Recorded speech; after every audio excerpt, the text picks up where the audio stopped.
Saya kira di seluruh negara manapun, kata kuncinya sebuah negara, sebuah pemerintahan itu berhasil, itu ukurannya sejauh mana birokrasi pemerintahan di sebuah negara itu, baik di tingkat pusat sampai kalau di negara kita sampai tingkat desa kelurahan itu mampu secara profesional melayani masyarakat, menggerakkan dan mengorganisir masyarakat, menjabarkan apa yang menjadi kebijakan-kebijakan pemerintah pusat, provinsi, kabupaten, kota sampai ke desa, serta mempercepat proses perizinan yang diinginkan oleh masyarakat.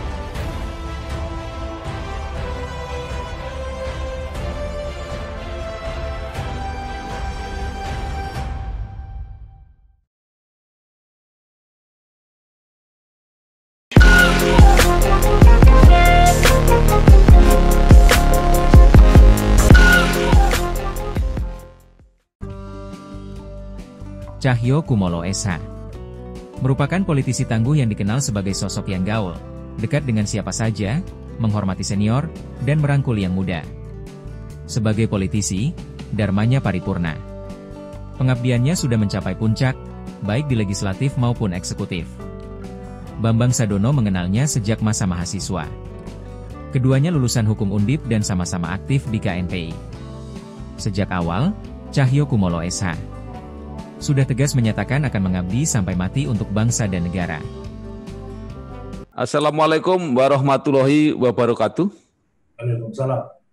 Bersama saya Bambang Sadono di channel Inspirasi untuk Bangsa. Mudah-mudahan kita bisa berdialog di channel ini secara jernih, berimbang, dan arif. Kami sudah bersama dengan Bapak Cahyokumolo Sarjana Hukum, Menteri Pendayagunaan Aparatur Negara dan Reformasi Birokrasi, yang juga sangat strategis karena harus mengaplikasikan nilai-nilai Pancasila kepada seluruh jajaran birokrasi dan aparatur sipil negara. Apa kabar Pak Cahyo? Kabar baik Pak Bang, salam sehat, semangat, optimis. Ya, terima kasih Pak Cahyokumolo.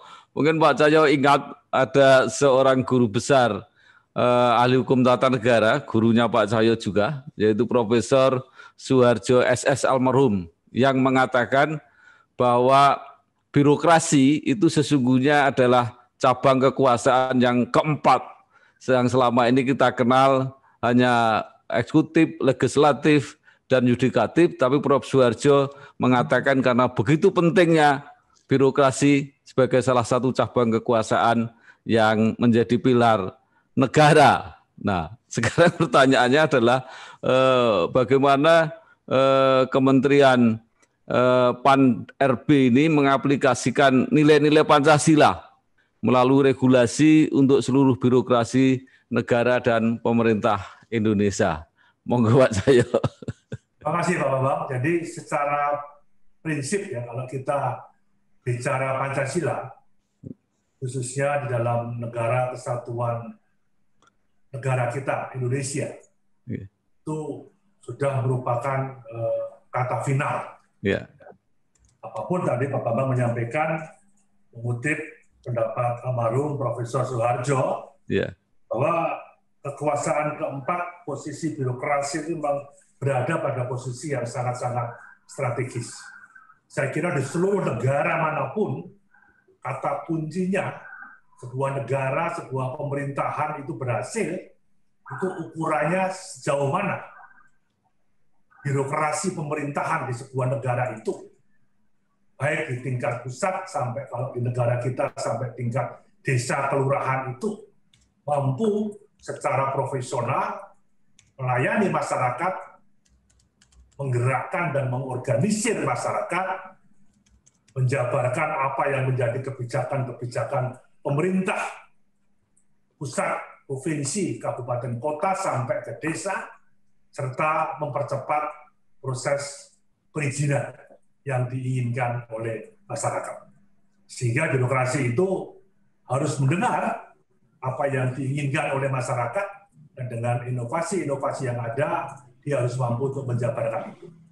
Bicara masalah birokrasi atau ASN di Indonesia, saya kira kalimat Pancasila itu sudah merupakan bagian yang tidak terpisahkan dari jati diri seorang ASN, seorang penyelenggara negara. Sehingga setiap keputusan politik pembangunan di tingkat pusat sampai di tingkat yang paling rendah, itu keputusan yang diambil oleh birokrasi itu harus mampu mengimplementasikan sila-sila di dalam Pancasila. Apalagi seorang ASN, pada saat dia diterima menjadi ASN, dia sudah mengambil sumpah setia kepada Pancasila sebagai ideologi negara, yang setia kepada NKRI, setia kepada Undang-Undang Dasar 45, dan setia dan memahami masalah-masalah kebinekaan dan kemajemukan bangsa. Termasuk ASN juga harus berani menentukan sikap siapa kawan dan siapa lawan kalau ada perorangan, kelompok, golongan yang dia anti Pancasila, ingin merubah Pancasila. Maka ASN ya harus menyadarkan anggota masyarakat atau ada oknum ASN yang dia mengingkari masalah-masalah ideologi. Saya kira secara prinsip bahwasanya Menpan RB melihat bahwa nilai-nilai Pancasila itu adalah menggerakkan layanan publik yang harus transparan, yang harus mudah, murah, terjangkau, berkeadilan bagi semua, dan layanan publik yang tidak memandang kelompok, golongan, agama, atau asal-usul. Setiap warga negara Indonesia harus dilayani dengan baik. Setiap warga negara asing juga harus kita berikan layanan yang terbaik sebagai bagian daripada birokrasi kita. Yang kedua, Pak Bambang, bahwa dalam Undang-Undang ASN disebutkan salah satu nilai ASN adalah memegang teguh tadi yang saya sebut sejak awal, ideologi Pancasila, dan setia dan seterusnya. Saya kira dalam setiap kebijakan Pan RB itu harus mencakup nilai-nilai dasar daripada Pancasila. Termasuk setiap merumuskan kebijakan diberlakukan sebuah prosedur adanya keterlibatan. Ada BPIP kita untuk menjamin kebijakan-kebijakan yang dikeluarkan instansi pemerintah selaras dengan ideologi Pancasila. Itu saya kira secara umum Pak Bambang. Saya kira secara prinsip bahwa ASN kita, birokrasi kita mempunyai nilai-nilai yang sangat penting dalam kehidupan bermasyarakat berbangsa di negara kita yang kita cintai. Baik Pak Menteri, begitu strategisnya birokrasi, begitu strategisnya ASN yang tadi sudah dikatakan pasti setiap langkah, setiap keputusan, setiap kebijakan itu tidak lain adalah menerjemahkan nilai-nilai dan norma Pancasila. Yang mau saya tanyakan adalah bagaimana membekali mereka, merawat semangat mereka. Apakah ketika mau mulai jadi ASN itu ada semacam penyiapan, penggemblengan begitu, atau secara periodik mereka mendapat penyegaran kembali atau orientasi untuk memberi semangat baru lah kepada para ASN ini. Iya, saya kira ASN punya tugas harus berani mengambil keputusan, berani dengan cepat melayani masyarakat, harus berani dengan cepat membuat sebuah inisiatif-inisiatif di lingkup-lingkup yang ada. Nah, kemudian yang paling penting di sini adalah bahwa setiap instansi pemerintah itu juga diwajibkan untuk menyusun sebuah nilai-nilai organisasi yang mengacu pada nilai-nilai dasar ASN, termasuk tadi yang saya sebutkan pertama adalah layanan publik tadi. Di mana Kementerian Pan-RB mendorong layanan publik yang tadi murah, terjangkau, dan seterusnya. Yang ini saya kira yang harus dijabarkan dengan cara-cara menginternalisasi nilai-nilai Pancasila pada jajaran aparatur negara dengan berbagai regulasi. Setiap orang naik eselon 2, eselon 1, tentunya akan dites kembali. Bagaimana kesetiaan dia, pemahaman dia terhadap Pancasila. Saya kira sesuatu hal yang penting karena pada posisi puncak jabatan-jabatan birokrasi yang tugasnya tidak hanya ngurusi masalah-masalah birokrasi di bidang tugasnya saja, tapi tadi mampu menggerakkan, mengorganisir masyarakat di lingkungannya, dan juga posisinya bisa memberikan contoh yang ada. Dan juga dalam peraturan pemerintah nomor 42 tahun 2004 tentang pembinaan jiwa dan korps kode etik pegawai negeri sipil. Saya kira lewat Korpri, lewat pembinaan PPK masing-masing itu terus-menerus diingatkan dalam setiap upacara wajib setiap Senin. Kalau sudah selesai masalah-masalah pandemi COVID ini, setiap Senin harus ada upacara bendera, menghormat bendera merah putih, membaca Pancasila, menyimak pembukaan Undang-Undang Dasar 45, termasuk mendengarkan arahan-arahan pembina upacara. Saya kira ini sesuatu hal yang penting untuk mengingatkan pentingnya nilai-nilai Pancasila dalam sebuah kehidupan berbangsa dan negara. Dan juga pada akhirnya pemerintah juga lewat PPK-nya bisa memberikan sanksi kepada pelanggaran kode etik dan perilaku bagi ASN. Kalau ada pelanggaran berat, dikenakan sanksi disiplin, bisa ketidakikutsertaan ASN-ASN itu pada jenjang-jenjang berikutnya. Saya kira ini yang harus dicermati bahwa apapun keputusan pemerintah yang melarang masyarakat dan melarang ASN, termasuk di dalamnya ada TNI Polri, ini juga harus diikuti dengan rasa penuh tanggung jawab. Sudah tidak pada zamannya lagi P3K atau pimpinan hanya memberikan himbauan, hanya memberikan saran, tapi juga harus diikuti oleh sanksi. Nah, dengan sanksi ini akan bisa saya yakin untuk menyadarkan, termasuk sanksi masalah korupsi, sanksi mengenai paham radikalisme terorisme, sanksi mengenai pengguna narkoba, dan sebagainya. Saya kira demikian, Pak Bambang. Ya. Ketika menjabat sebagai Menteri Pan-RB, masa terakhir pengabdiannya, ia terus menegaskan bahwa nilai-nilai Pancasila merupakan bagian tak terpisahkan dari jati diri seorang penyelenggara negara. Setiap instansi pemerintah diwajibkan menyusun nilai-nilai organisasi yang mengacu pada nilai-nilai dasar Pancasila, termasuk layanan yang mudah, murah, transparan, dan tidak diskriminatif. Ia terus mendorong optimalisasi pelayanan. Etika bermasyarakat seorang ASN diyakininya memberi pengaruh besar. Reformasi birokrasi dan pendidikan Pancasila harus diperkuat.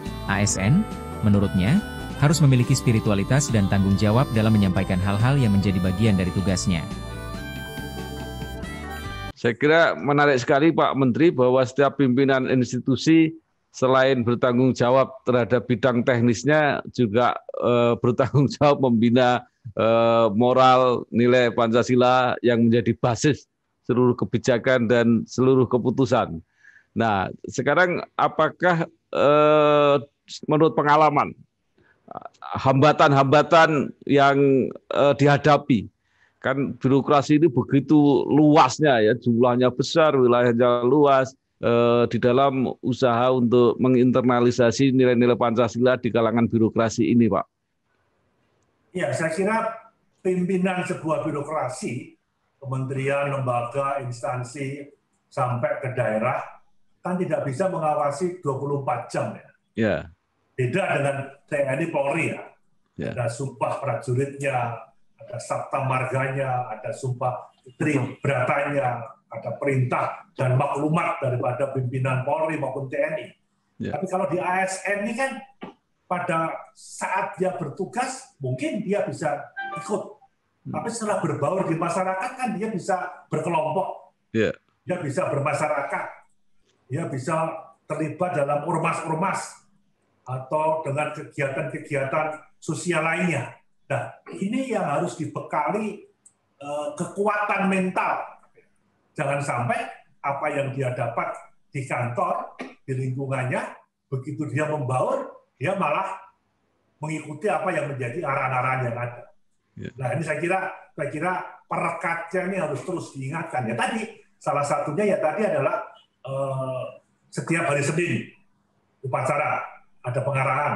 Kemudian pimpinan-pimpinan di setiap eselon harus mengumpulkan setidaknya sebulan 2 kali. Di samping ada instruksi tugas, tapi juga mengingatkan ada tanggung jawab yang harus dipunyai.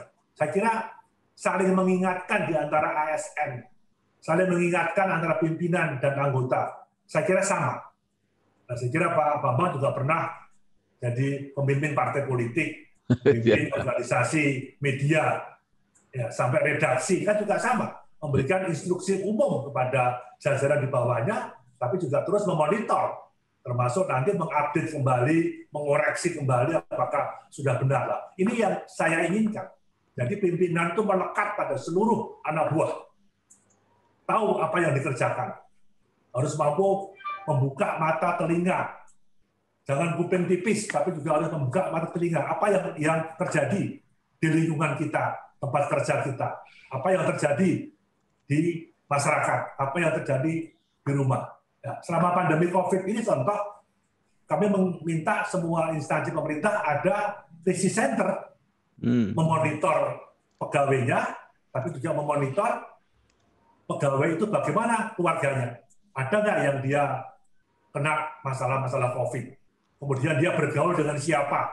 Juga harus terdata dengan baik. Sehingga semacam model crisis center inilah dengan ada kerja kedinasan di rumah, kerja kedinasan di kantor, bisa 50%, bisa 10%, itu bisa saling memonitor, saling mengingatkan untuk menjaga ada kesadaran diri. Itu Pak Bambang yang kita coba pelan-pelan. Memang ini negara besar ya. Yang ASN-nya mungkin hanya 4,2 juta, tapi kalau satu orang punya keluarga 5 saja, itu sudah jumlah yang cukup besar. Ini bisa mempengaruhi masyarakat, bisa menggerakkan masyarakat, bisa mengingatkan masyarakat, apalagi di tengah-tengah pandemi COVID. Jadi masalah-masalah Pancasila itu adalah membangun gotong royongan intinya. Membangun kesadaran, saling mengingatkan. Kalau itu bisa dijabarkan sila-sila Pancasila dalam kehidupan sehari-hari ASN kita, termasuk diri saya kira ini akan setidaknya membantu negara dan pemerintah membangun sebuah tata kelola pemerintahan, membuat komunitas, membangun sebuah kehidupan bermasyarakat yang saya kira berpancasila. Itu yang ingin kami sampaikan secara umum. ASN yang dibina Kemenpan RB ini kan juga meliputi ASN yang sangat strategis di dalam implementasi internalisasi Pancasila ini, yaitu khususnya kalangan pendidik, guru dan dosen. Apakah juga ada pembekalan atau pembinaan secara khusus? Karena kalau guru dan dosen ini kan tidak hanya untuk dirinya sendiri, tapi dia juga harus menularkan ke anak didiknya, ke mahasiswanya. Seperti apa kalau ini, Pak? Ya, itu kami selalu berkoordinasi ya dengan instansi terkait. Kalau di PAN-RB itu ada paguyuban, itu di samping kementerian lembaga instansi, tapi yang sifatnya strategis dengan BNPT, dengan BNN, dengan KPK, dengan Ombudsman, dengan Kemendiknas, misalnya. Nah, kemudian juga kami ingin setidaknya seluruh ASN yang tadi Pak Bambang sampaikan sebagai dosen pengajar ini mampu memberikan motivasi agar teman-teman ASN yang menjadi dosen itu bisa menjadi teladan dalam pengamalan nilai-nilai Pancasila di lingkungan di mana dia mengajar, di mana dia tinggal, di mana dia berbaur. Karena apapun seorang dosen itu kan tokoh masyarakat. Dia tidak hanya didengar oleh mahasiswanya saja, tapi juga oleh lingkungan dia tinggal, oleh komunitas dia berada. Jadi kami hanya pada bisa menginginkan ada motivasi agar ASN itu bisa menjadi teladan. Jadi tidak hanya diminta untuk melaksanakan nilai-nilai dasar ASN yang di dalamnya termasuk pengamalan Pancasila saja, tetapi juga bagaimana mampu menjadi agen perubahan di masyarakat dan ikut menerapkan hal-hal yang menjadi prinsip daripada nilai-nilai Pancasila. Saya kira ini. Makanya pemerintah kan juga memberikan penghargaan ya. Satya Lencana 10 tahun, Satya Lencana 20 tahun, Satya Lencana 30 tahun. Nah, ini Pak RB juga memberikan ASN Award di sini. Saya kira ASN ini juga pada saat dia mendapatkan penghargaan ini selama 10 tahun, 20 tahun maupun kinerja sehari-hari sudah bisa terpantau dan ternilai dengan baik. Saya kira Kemenpan RB dan BKN saat ini konsentrasi ya, di samping berperan pada rekrutmen calon ASN lewat tes wawasan kebangsaan juga, kemudian meliputi nasionalisme, meliputi bela negara, kemudian pilar negara, bahasa Indonesia, masalah Pancasila, masalah Undang-Undang Dasar 45, Bhinneka Tunggal Ika, serta sistem tata negara. Nah, yang menyusun soal-soal ASN itu adalah konsorsium antara Kemendiknas dan perguruan tinggi. Kami yang melaksanakan. Saya kira ini yang penting, karena apapun guru dan dosen khususnya ada tanggung jawab pembinaan selanjutnya. Baik pada kementerian lembaga, kemudian khususnya Kementerian Pendidikan dan Kebudayaan. Demikian ya Pak. Memang salah satu jalur yang paling strategis di dalam implementasi Pancasila ini adalah melalui jalur pendidikan, Pak Menteri. Jadi artinya memang para guru ini yang paling strategis itu ketika menularkan kepada anak didik. Nah, ini apakah juga dibekali apa kesiapan-kesiapan tertentu ini? Kan sebagian besar guru ini ASN dan tadi juga termasuk dosen untuk perguruan tinggi. Saya kira Pak Mendiknas sudah menyusun roadmap ya, tenaga pengajar ini yang menjawab visi misi Pak Jokowi, Pak Ma'ruf Amin 5 tahun ke depan, yaitu peningkatan kualitas sumber daya manusia. Rekrutmen 1 juta guru, termasuk dosen, oleh Kemendiknas yang kita laksanakan bersama-sama Pak RB dan BKN, juga salah satunya itu. Jangan sampai nanti orang jadi dosen, jadi guru, terus orientasinya jadi kepala dinas. Jangan, ada proses karier. Ini yang saya kira ingin coba kita bangun lewat rekrutmen tadi. Dan mudah-mudahan dengan rekrutmen yang konsisten ini, perjalanan karier seorang guru, seorang dosen itu sampai profesor. Kemudian dia harus menempuh S2, harus diberi kesempatan S3, diberi kesempatan menempuh beasiswa, dimanapun dia berada untuk menambah ilmu. Karena impact itu adalah kata kunci. Maka kami juga mendorong ada Rakornas Perpustakaan kemarin, dengan literasi yang ada itu juga bagaimana mewujudkan masyarakat itu gemar membaca. Ada perpustakaan di kementerian lembaga, pemerintah daerah, sampai perpustakaan mini di rumah-rumah kita, di RT, RW, kelurahan desa. Saya kira juga bagian daripada proses untuk menambah wawasan dan meningkatkan kualitas sumber daya manusia. Karena reformasi birokrasi juga terkait dengan peningkatan kualitas sumber daya manusia yang diprogramkan oleh Pak Jokowi dan Pak Ma'ruf Amin untuk 5 tahun ke depan. Jadi satu mata rantai yang saya kira tidak terpisahkan. Saya yakin teman-teman yang berkecimpung sebagai guru, sebagai dosen, dia tahu kok tanggung jawab apa yang harus dia lakukan. Dan tidak hanya terbatas di situ, saya kira harus menimba ilmu dengan berbagai hal-hal yang ada. Tapi kata kunci yang tidak boleh dilupakan. Saya seorang politisi, Pak Bambang juga politisi, itu sampai kapanpun juga jiwa sebagai politisi yang membangun etika politik tetap ada. Pak Bambang punya jiwa sebagai seorang jurnalis, ya sampai sekarang pun di tengah kesibukan apapun, ya Pak Bambang tidak akan lupa bahwa itu ada jati diri kita. Saya kira ini, walaupun ada background keilmuan, ilmu hukum atau ilmu sosial atau ilmu politik, tapi nilai dasar saya kira itu tidak.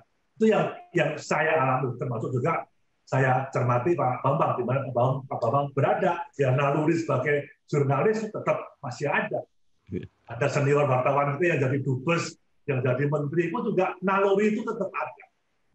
Dari model wawancara ini kan juga memberi wawasan, juga ya mendidik, ya juga mengingatkan. Nah, saya kira ini yang saya coba sebagai Pak Narbi itu ya ASN itu besar, tapi kan kontrol pemerintah terbatas, paling hanya 10 jam sehari. Ya, yang di luar kan di rumah, dia punya keluarga, dia punya teman, dia punya tetangga, dia punya organisasi, dia punya komunitas. Nah, ini kan juga harus ada interaksi. Apalagi seorang ASN, seorang guru besar, seorang dosen, pasti jadi panutan, jadi tempat bertanya. Nah, ini yang coba kita bangun. Ya, kuncinya tadi, ketahanan ideologi kita terhadap Pancasila itu sudah final. Sudah jangan lagi dibahas lah, bahwa sila-sila Pancasila itu sudah final, selesai. Setiap keputusan, setiap pembicaraan kita, setiap omongan kita, tolonglah ngerempet sedikit atau kalau bisa sepenuhnya menjabarkan daripada nilai-nilai Pancasila. Saya kira ini membangun persatuan, ada kegotong royongan, musyawarah mufakat, dan berketuhanan yang Maha Esa. Saya kira menjadi bagian daripada kehidupan kita. Demikian, Bapak. Terima kasih. Pak Cahyo, tadi sudah disampaikan dan menarik itu. Jadi keberadaan ASN dimanapun, di level apapun, itu selalu menjadi menjadi tokoh, menjadi panutan di masyarakat. Artinya kalau ASN-nya ini berhasil pembinaannya, maka dia juga akan berhasil juga di dalam mempengaruhi lingkungan itu. Nah, seberapa jauh ini pengamatan Kemenpan RB ini terhadap posisi ASN saat ini di masyarakat?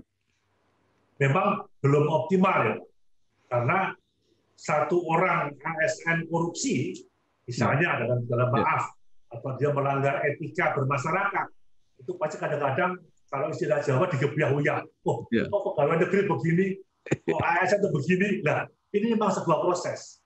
Nah, kami akan mencoba bertahap dalam konteks reformasi birokrasi ya. Tadi mentalitas tadi harus kita bina. Mungkin pendidikan Pancasila akan rutin kita berikan. Kalau hanya apel pagi, pengarahan 10 menit dari pembina upacara. Sebulan 2 kali ketemu dengan pimpinan di lingkup, biro, departemen, atau bagian masing-masing.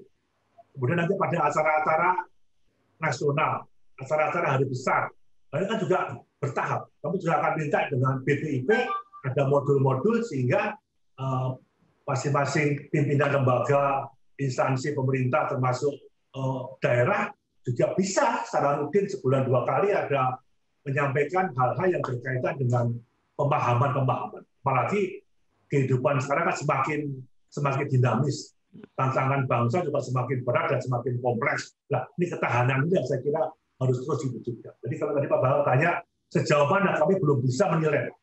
Jujur, dari 4,2 juta ASN kita belum bisa menilai. Tapi saya yakin ASN kita juga sebagian besar sudah berbuat. Memberi contoh yang baik pada minimal keluarga atau lingkungan atau masyarakat. Nah, tinggal bagaimana menggerakkan semua eselon, semua lini, semua pejabat-pejabat fungsional yang ada. Ini kalau ini terwujud, saya yakin Indonesia di 10 tahun ke depannya akan menjadi negara yang kuat, masyarakatnya bisa guyup, masyarakat yang majemuk ini sudah bisa membangun achievement, membangun prestasi-prestasi yang dipelopori oleh birokrasi kita. Karena birokrasi kan kata kunci, termasuk adalah TNI, Polri, tokoh masyarakat, tokoh adat, tokoh-tokoh agama, itu yang harus dilibatkan oleh setiap ASN untuk mengambil keputusan, mengambil kebijakan. Libatkanlah perguruan tinggi, libatkan tokoh masyarakat, libatkan tokoh politik, libatkan tokoh agama, libatkan tokoh adat. Ini saya kira ini akan bisa guyup sehingga diambil keputusan semua akan bisa guyup. Mohon doa dan dukungan semoga kegiatan ini terus berkembang dan bermanfaat. Silakan komen di video ini, sebutkan nama dan alamat, akan kami kirimi buku atau majalah, sepanjang persediaan masih ada.